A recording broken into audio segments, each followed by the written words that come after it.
ओम शांति। आज हम 2 सितंबर 2023 की बाबा की साकार मुरली सुनेंगे। बाबा कहते हैं, मीठे बच्चे, अभी तुम्हारी ज्योति जगी है। ज्योति जगना अर्थात बृहस्पति की दशा बैठना। बृहस्पति की दशा बैठने से तुम विश्व के मालिक बन जाते हो। प्रश्न है, सतयुग में हर घर की विशेषता क्या होगी? कलयुग में हर घर क्या बन गए हैं? उत्तर, सतयुग में हर घर में खुशियां होंगी, सबकी ज्योति जगी हुई होगी। कलयुग में तो घर घर में गमी चिंता है, हर घर में अंधियारा है। आत्मा की ज्योति उझाई हुई है। बाप आए हैं अपनी ज्योति से सबकी ज्योत जगाने, जिससे फिर घर घर में दिवाली होगी। गीत है, माता ओ माता, तुम हो जग की भाग्य विधाता। ओम शांति। बच्चों ने माँ की महिमा सुनी। यूं वास्तव में उपमा तो एक की ही होती है। माँ को भी जगत अम्बा बनाने वाला, जन्म देने वाला फिर भी कोई और है। ऐसी माँ को भी जन्म किसने दिया? कहेंगे पतित पावन परम पिता परमात्मा शिव ने दिया। फिर भी महिमा हो जाती है।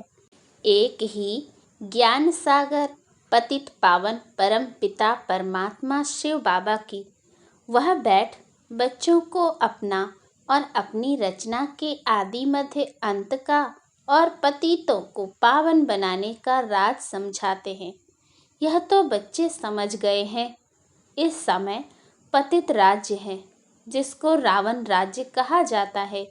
अभी दशहरा आता है ना, यह तो समझाया गया है। यह सब अंधश्रद्धा के उत्सव हैं।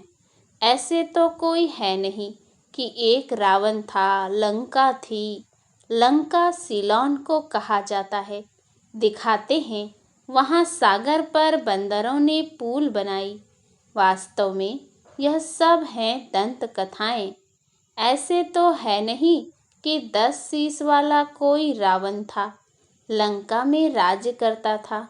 फिर तो उनकी एफिजी लंका में ही जलानी चाहिए। रावण को जलाने का भारत में ही रिवाज है, और कोई जगह नहीं जलाते। अखबार में भी यहाँ के लिए ही पड़ता है। सबसे जास्ती उत्सव मैसूर का महाराजा मनाते हैं। उनका शायद इस दंत कथा से प्रेम दिखाई पड़ता है। अब इस पर समझाना तुम बच्चों का काम है। एफिजी तो दुश्मन का बनाकर जलाया जाता है, जैसे आगे हिटलर का एफिजी बनाकर जलाते थे। दुश्मन तो बहुतों के होते हैं। अब रावण किसका दुश्मन था? भारतवासियों का दुश्मन था। परंतु दुश्मन को भी एक बार जलाया जाता है। ऐसे तो कोई भी नहीं करते जो हर वर्ष दुश्मन का एफिजी यानी बूत बनाकर जलाते। दुश्मन का एफिजी तो बनाते हैं, परंतु वर्ष वर्ष तो नहीं जलाते। यह रावण फिर कौन है जिसका भारत में बहुत समय से 10 शीश वाला एफिजी बनाकर जलाते रहते हैं? यह दुश्मन कब से हुआ है जो मरता ही नहीं? आखिर खत्म होगा या सदैव रहेगा ही? तुम बच्चे जानते हो भारत ही पवित्र था, फिर भारत को ही रावण ने अपवित्र बनाया है। अभी रावण राज्य है। अगर लंका का राजा था तो रानी भी होगी। तुम तो यह बातें मानेंगे नहीं। रावण अभी तक जीता है वा क्या? कुछ भी समझते नहीं। जीता है फिर उनकी एफिजी बनाकर जलाते रहते। एक बार जलाया फिर क्या हुआ? हर वर्ष जलाते रहते हैं।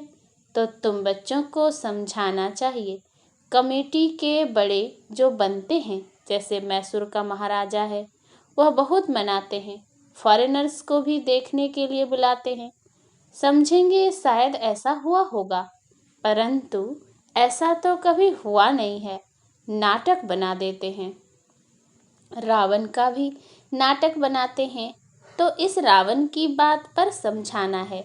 बड़ी जबरदस्त बात है।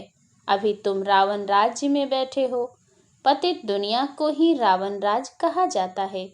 अभी राम राज और रावण राज्य का राज तुमको समझाया गया है। रावण 5 विकारों को कहा जाता है और कोई नहीं है। तुम समझ गए हो। रावण का राज्य अभी भारत में है। भारत में ही दशहरा, दीपमाला आदि मनाते हैं। तो समझाना पड़े, अगर रावण जीता है तो रावण राज्य ठहरा ना। रावण है पतित बनाने वाला। तुम जानते हो 5 विकार जो कि इस समय सर्वव्यापी हैं, उनको ही रावण कहा जाता है। रावण के चित्र तो आके दशहरे में निकले थे। इसमें तिथि तारीख भी डालनी पड़े। इस समय पतित का विनाश और पावन की स्थापना होती है। तुम पतित से पावन बन रहे हो। पावन बन जाएंगे, फिर रावण संप्रदाय को आग लगेगी। रावण खत्म हो जाएगा। फिर सतयुग में कोई एफिजी नहीं बनानी पड़ेगी।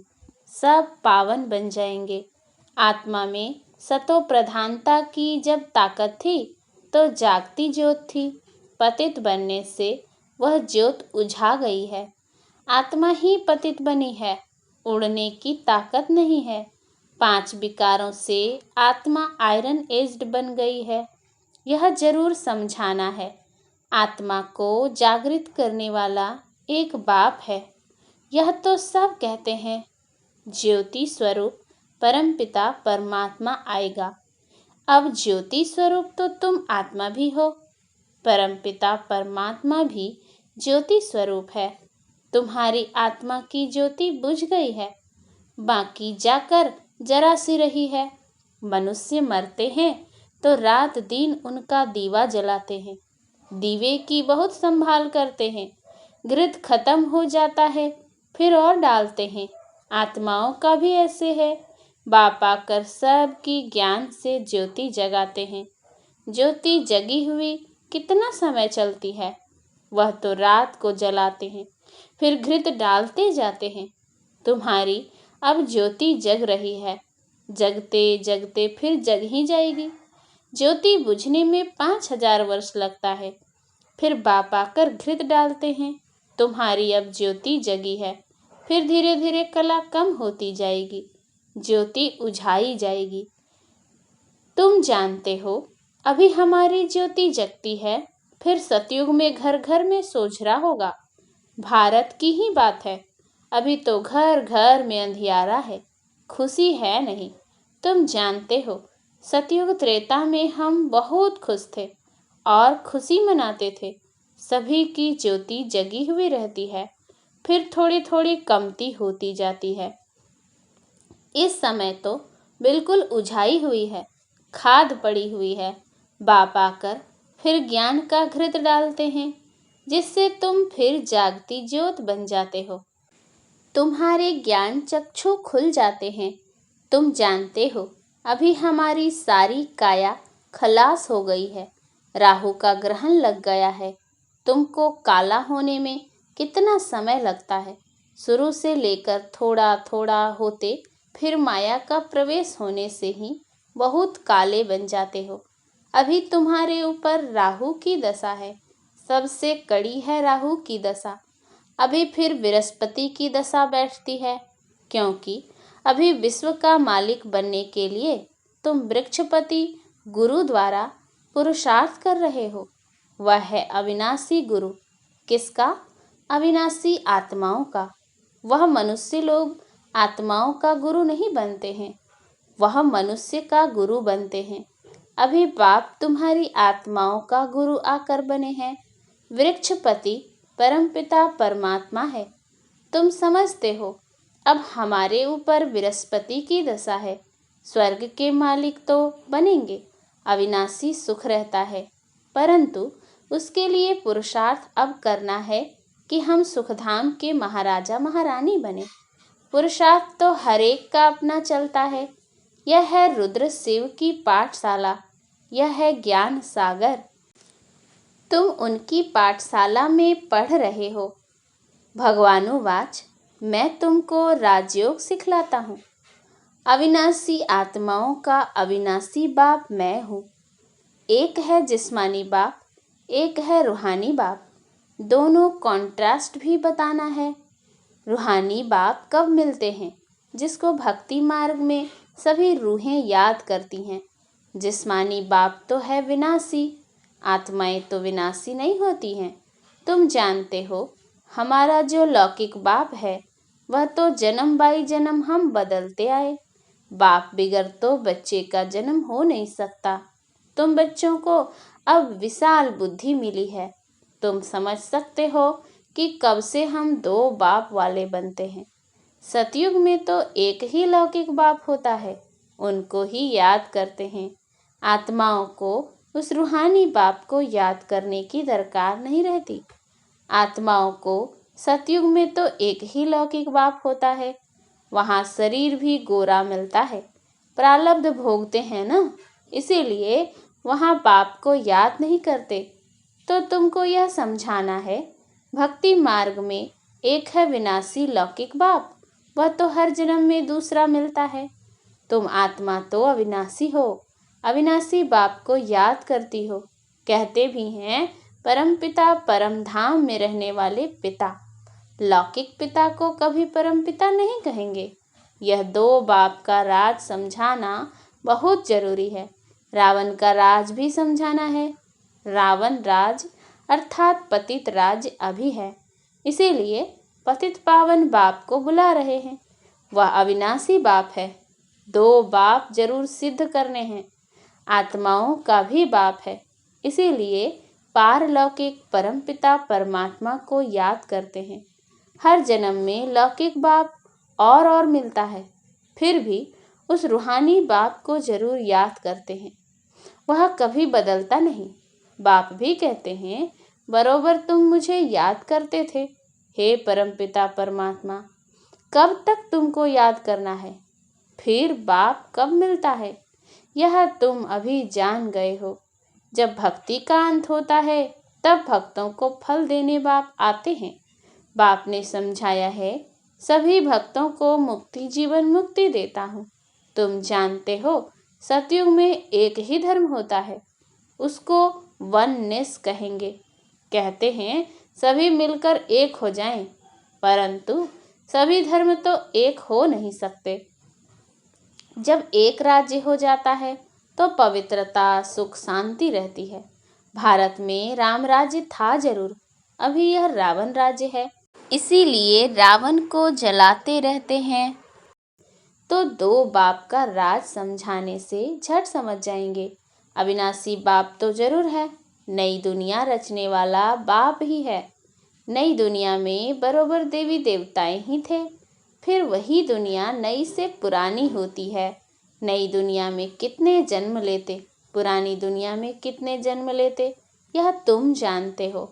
ऐसे भी नहीं कि 84 जन्मों के आधा होने चाहिए। 42 जन्म पुरानी दुनिया में, 42 जन्म नई दुनिया में। नहीं, भारतवासियों की आयु पहले 100 वर्ष 125 वर्ष थी, अभी तो 40-50 वर्ष भी मुश्किल चलती है। तो आधा आधा हो न सके, 84 जन्मों का हिसाब तो चाहिए ना। बाप कहते हैं तुम्हारा 84 जन्मों का चक्र अब पूरा हुआ। तुम नहीं जानते हो, हम समझाते हैं। 84 जन्मों का राज सिवाय परमपिता परमात्मा के और कोई समझा ना सके। तुम बाप से सुनकर खुश होते हो और फिर नई दुनिया के लिए पुरुषार्थ करते हो। अब यह बच्चों को सिद्ध कर बताना है कि हम अभी बेहद के पारलौकिक बाप से बेहद का वर्षा ले रहे हैं। वह बाप आते ही तब हैं जब स्वर्ग की स्थापना करते हैं। उनको कहा ही जाता है हेवनली गॉड फादर। जब नए घर की स्थापना होती है तब पुराने घर को तोड़ा जाता है। लिखा हुआ भी है स्थापना फिर विनाश। स्थापना जब पूरी हो जाएगी तब विनाश होगा। स्थापना करने वाला है परम पिता परमात्मा इस ब्रह्मा द्वारा। यह भी बाबा ने समझाया है। सूक्ष्म वतनवासी को तो प्रजापिता नहीं कहेंगे, वहाँ प्रजा होती नहीं, तो जरूर प्रजापिता ब्रह्मा यहाँ होगा। वही फिर अव्यक्त संपूर्ण बनेगा।